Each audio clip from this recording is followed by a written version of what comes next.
শরীয়তপুরে SSC পরীক্ষার্থীকে ইভটিজিংয়ের অভিযোগে শিক্ষক কারাগারে।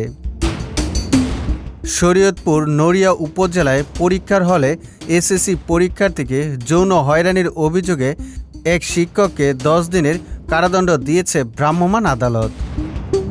নড়িয়া degree Ismail Hossain school and college কেন্দ্রে পরীক্ষা চলাকালীন সময়ে এই ঘটনা ঘটে।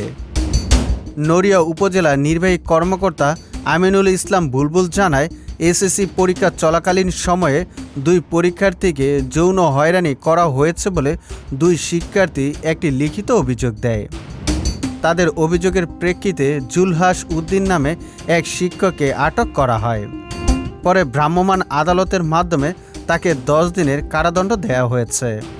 আজকে আমরা ইসমাইল হোসেন স্কুল অ্যান্ড কলেজে পরীক্ষা চলাকালীন আমাদের একজন কক্ষ পর্যবেক্ষক তিনি 2জন ছাত্রীর সাথে ইভটিজিং করেছেন মর্মে আমরা উদ্ঘাটিত হয়।